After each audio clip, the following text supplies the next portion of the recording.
मैं हूं ट्रैवलिंग देसी और ये सीरीज है मेरी उस जर्नी की जिसमें मैंने एक्सप्लोर की दुनिया की सबसे महंगी कंट्रीज नॉर्वे, डेनमार्क और स्वीडन की कैपिटल्स अराउंड 22,000 रुपए पर सिटी में.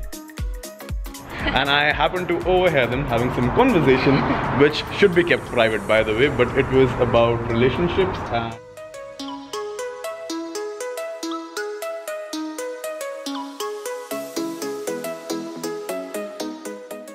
मैं हूं ट्रैवलिंग देसी और आज मैं आपको बताऊंगा कि स्वीडन की कैपिटल स्टॉकहोम घूमने के लिए आपको कितने पैसे चाहिए. और इस एपिसोड में मैं आपको बताऊंगा कि स्टॉकहोम जैसे बड़े शहर को 4 दिन में कैसे इसकी सारी मेजर अट्रैक्शन समेत आप देख सकते हैं कम से कम पैसों में.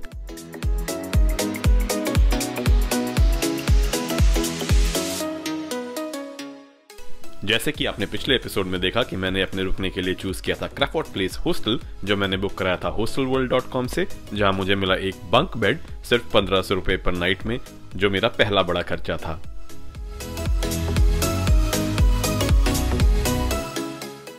और इंडियन खाने के लिए मैं 15 डब्बे ready to eat food India से ही ले गया था और बाकी चीजें जैसे कि ब्रेड, चिकन और सैलड मैंने परचेज की ईका सुपरमार्केट से और साथ ही यूज की अपने हॉस्टल के किचन और 4 दिन का खाना मैनेज किया सिर्फ 2000 रुपए में.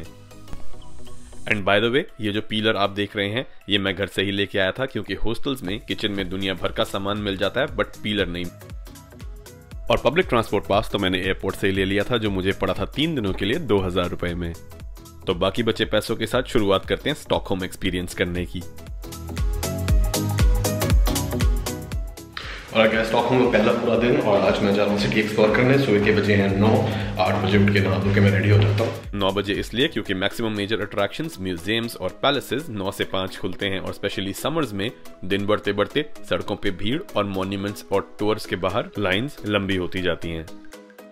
और अभी मैं यहाँ से जा रहा हूँ सीधा टूरिस्ट इन्फॉर्मेशन सेंटर जहाँ पे जाके मैं लूँगा स्टॉकहोम पास जो कि मुझे एक्सेस देगा hop on hop off bus, hop on hop off boat, city tours और all the museums in the city, सारी मेजर अट्रैक्शंस सिर्फ एक इकलौते पास के अंदर.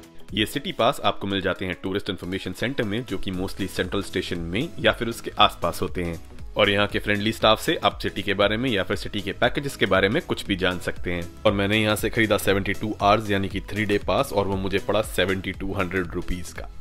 तो जो सुनने में ज़्यादा लगते हैं बट अगर मैं इन चीज़ों के पैसे इंडिविजुअली अलग अलग भरूं तो वो इससे कम से कम 3-4 गुना ज़्यादा पड़ सकते हैं. तो ऐसे पासेस की डिटेल्स के लिए आप उनकी वेबसाइट पर जा सकते हैं जहाँ अलग अलग प्राइसेस में कई ऑप्शंस अवेलेबल होती हैं. और साथ ही उस पास में इंक्लूडेड अट्रैक्शंस की पूरी डिटेल्स भी मेंशन्ड होती हैं.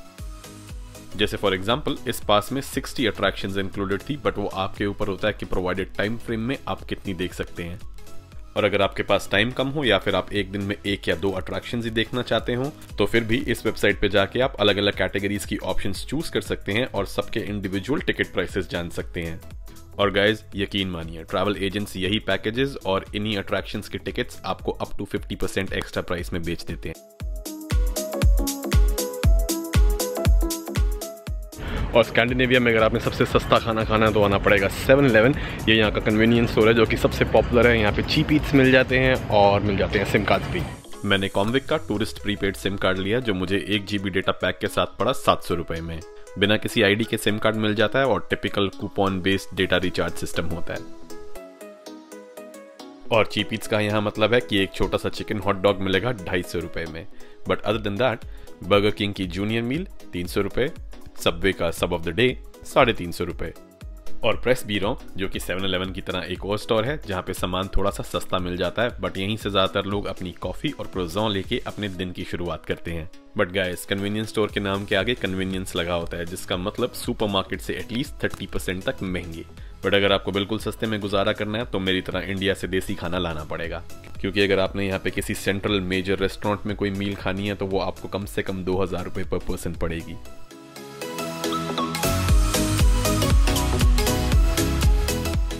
और फाइनली अपना सिम लेके मैं गया सीधा सिटी के सेंट्रल वाटरफ्रंट एरिया की तरफ जहां पे काफी लोग वॉक करने, बच्चों के साथ घूमने और रिलैक्स करने आते हैं.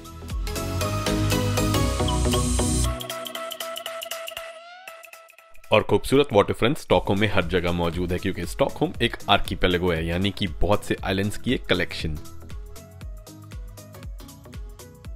वैसे तो पूरा स्वीडन ही 2,20,000 से ज्यादा आइलैंड्स की एक बहुत बड़ी कलेक्शन है, इसलिए यहाँ पे रिक्रिएशनल यूज वाली बोट्स बहुत कॉमन है. वाटरफ्रंट एरिया के आसपास बड़ी बोट बसेस लोगों को एक आइलैंड से दूसरे आइलैंड तक ले जाती हुई नजर आ जाती हैं और ये भी पब्लिक ट्रांसपोर्ट पास में इंक्लूडेड होती हैं। और बैठ कर रिलैक्स करते हुए व्यू एंजॉय करने के लिए ये बेस्ट जगह है। और अगर आप मेरी तरह स्लो मोशन में राइट से लेफ्ट गर्दन घुमाएं तो कुछ ऐसा नजारा देखेंगे।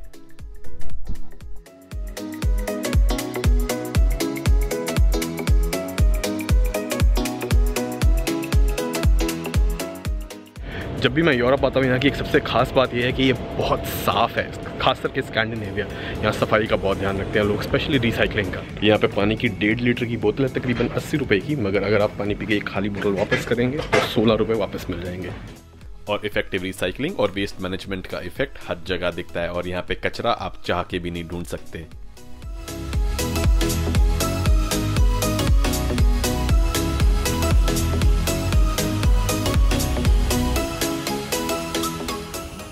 और अब बात करते हैं स्वीडन के state of the art public transport network की। अब क्योंकि स्कैंडिनेविया के लोग ऑन एन एवरेज 40 से 50% टैक्स पे करते हैं तो उनकी एक्सपेक्टेशंस काफी हाई होती हैं और ये पार्टली पूरी होती हैं एक एक्सेलेंट पब्लिक ट्रांसपोर्ट नेटवर्क से। और मेरा 2000 रुपए वाला ट्रांसपोर्ट पास 72 घंटे और अनलिमिटेड राइड्स के लिए वैलिड था मेट्रोज में, बसेज में, कम्यूटर ट्रेन्स में और मोस्ट इंपॉर्टेंटली ट्रैम्स में। और ऑनेस्टली मेरी टांगे जब बहुत ज़्यादा थक जाती हैं तो मैं बस एक सेंट्रल सिटी की ट्रैम में बैठ जाता हूं और एंजॉय करता हूं ब्यूटीफुल व्यूज़ जहां सफाई, आर्किटेक्चर और ट्रैफिक का निज़ाम आपको कॉन्स्टेंटली इंप्रेस करता रहता है। और अगर मौसम अच्छा हो तो आप स्टॉकहोम की विंटेज ट्रैम में भी राइड ले सकते हैं जो कि कुछ सिलेक्टेड रूट्स पे चलती है।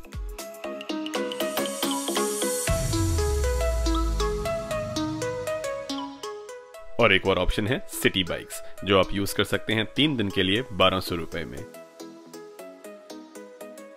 और इन्हें यूज करने के लिए आपको खरीदना होता है एक सिटी बाइक कार्ड जो स्टैंड्स पे लगे इन सेंसर्स पे टच करके आप एक बाइक को अनलॉक कर सकते हैं। एक बार अनलॉक करने के बाद एक बाइक को आप अप टू 90 मिनट्स के लिए यूज कर सकते हैं और अपने डेस्टिनेशन के पास वाले बाइक स्टैंड पर पहुंच के वापस लॉक कर सकते हैं। और फिर मैं वाटरफ्रंट से निकला और पकड़ी हॉप ऑन हॉप ऑफ बस जो कि 3 दिन वाले स्टॉकहोम पास में इंक्लूडेड थी। और ये open roof city tour buses होती हैं जो शहर के सारे टॉप अट्रैक्शंस का लूप वाइज चक्कर लगाती रहती हैं और हर स्टॉप से एक बस हर 20 से 25 मिनट में निकलती है। फॉर एग्जाम्पल स्टॉकहोम के hop on hop of buses का मैप कुछ ऐसा दिखता है जिसमें सारी टूरिस्ट अट्रैक्शंस और पूरा लूप रूट दिखाया गया है। ये उन लोगों के लिए काफी यूजफुल होती है जो पब्लिक ट्रांसपोर्ट से फेमिलियर ना हो या फिर बच्चों या बड़ों के साथ ट्रैवल कर रहे हो। Hop on hop of buses और बोट्स की कंबाइंड टिकट्स है तकरीबन 3500 रुपए की, बट इसमें आप बिना टाइम वेस्ट किए सीधा मेजर अट्रैक्शंस तक पहुंच सकते हैं। और फुल डिटेल्स इनकी वेबसाइट पे अवेलेबल होती हैं इंक्लूडिंग अ रूट मैप और साथ ही मेंशन्ड होती हैं सारे स्टॉप्स की लिस्ट। तो ये थी मेरी स्टॉकहोम पास की पहली वसूली। और इसी बस की सवारी करते हुए और व्यूज एंजॉय करते हुए मैं पहुंचा इस सिटी के one of the most visited museum में। ये वासा म्यूजियम और मेरे पीछे वो शिप है जो 1628 में डूबी थी और उसके बाद उसको 250 साल बाद निकाल के इस म्यूजियम में फिट कर दिया गया। और ये जो खिड़कियां दिख रही हैं इनमें से ब्रॉन्ज की तोपों के मुंह बाहर निकलते थे। और इस मॉडल को देख के पता लगता है कि ये डूबने से पहले कैसी दिखती थी। बट सबसे इंटरेस्टिंग है ये मॉडल जिसमें 17th सेंचुरी शिप के अंदर की लाइफ दिखाई गई है, जिसमें आप देख सकते हैं एक मृत आदमी की लास्ट राइट्स, बीमारों की देखभाल, रसोई में बनता खाना और मेहनत करते मजदूर।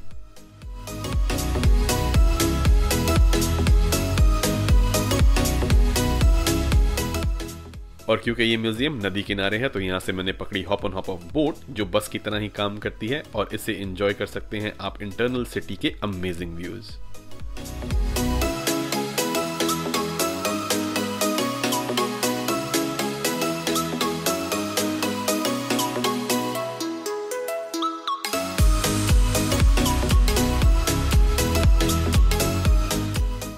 और स्लो क्रूज करता हुआ मैं पहुंचा अपनी अगली अट्रैक्शन रीडरहोल्मन चर्च के पास वाले स्टॉप पे।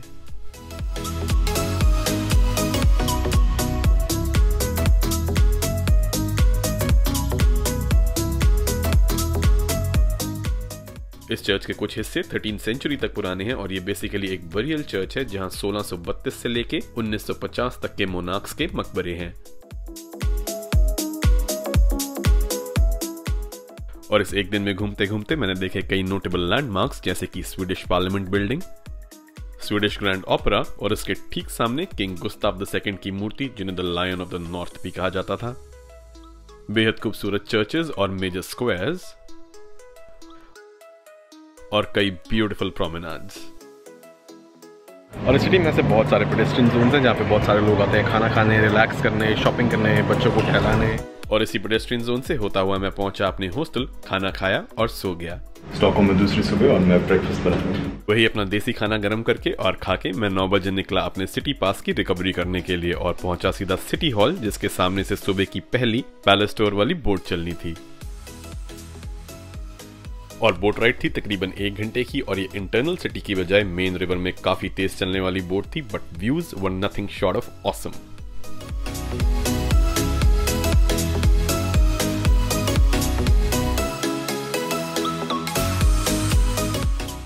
और स्टॉकहोम के आइलैंड्स को एक एक करके क्रॉस करते हुए फाइनली बोट पहुंची द ट्रॉटनिंगहोम पैलेस।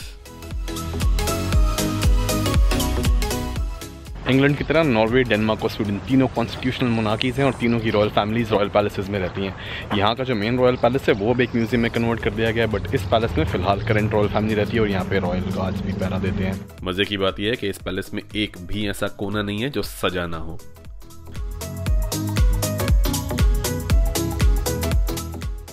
और यह महाराजा का बेडरूम और यहाँ पे घंटों लगा के महाराजा ऐसे खड़े हो जाता था और उसको 8-10 बंदे तैयार करते थे अलग अलग सेरेमोनियल कपड़े पहना, और काफ़ी इंप्रेसिव काम होता है इनकी छतों पे।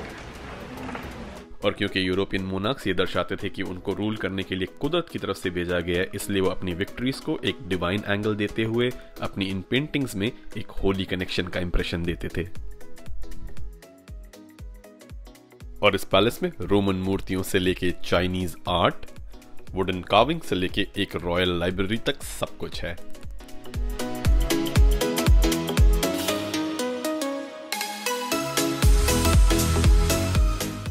और इसकी बेहद खूबसूरत पेंटिंग्स, मूर्तियों और प्रेशियस मार्बल से सजी गैलरी टूरिस्ट से हमेशा भरी रहती है।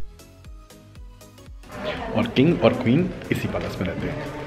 यहाँ पे हॉस्टल्स में मैन और वुमेन वॉशरूम कॉमन तो होते ही हैं, बट यहाँ पे एक और चीज़ है। अभी यहाँ पैलेस आया हूँ तो यहाँ पे एक ही वाटर क्लोजेट है which is common for man and women both. और अब पैलेस से बोट लेके वापस सिटी की तरफ, और अब मेन रॉयल पैलेस की बारी। और वापसी की बोट थोड़ी छोटी बट काफी रिलैक्सिंग थी। और अगर धूप तेज हो या बारिश हो रही हो या हवा बहुत तेज हो तो आप अंदर भी बैठ सकते हैं। और यहाँ पे बियर भी मिल जाती है, बहुत महंगी है, 800 रुपये की एक बॉटल। और बोट से वापस सिटी में आके मैं गया सीधा यहाँ के ओल्ड टाउन या स्मॉल टाउन गैमलेस टाउन। ये एरिया यहाँ का मेन मार्केट ड्रैग है और ये यहाँ की मॉल रोड एक तरीके की भरी हुई है शॉप से, souvenirs, designer clothes, ice cream parlours, everything you can think of.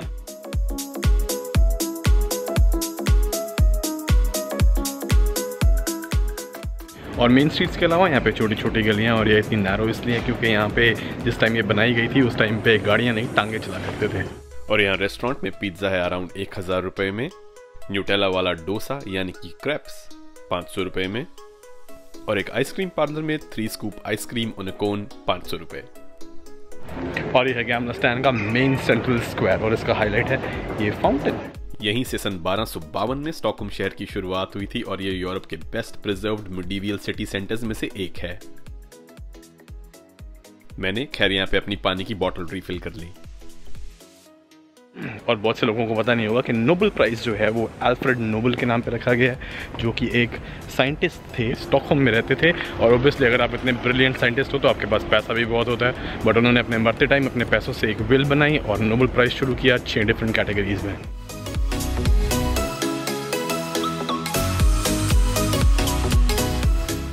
और इसी हिस्टोरिक स्क्वायर के बीचों बीच मौजूद है द नोबेल म्यूजियम, और ये भी सिटी पास में इंक्लूडेड है।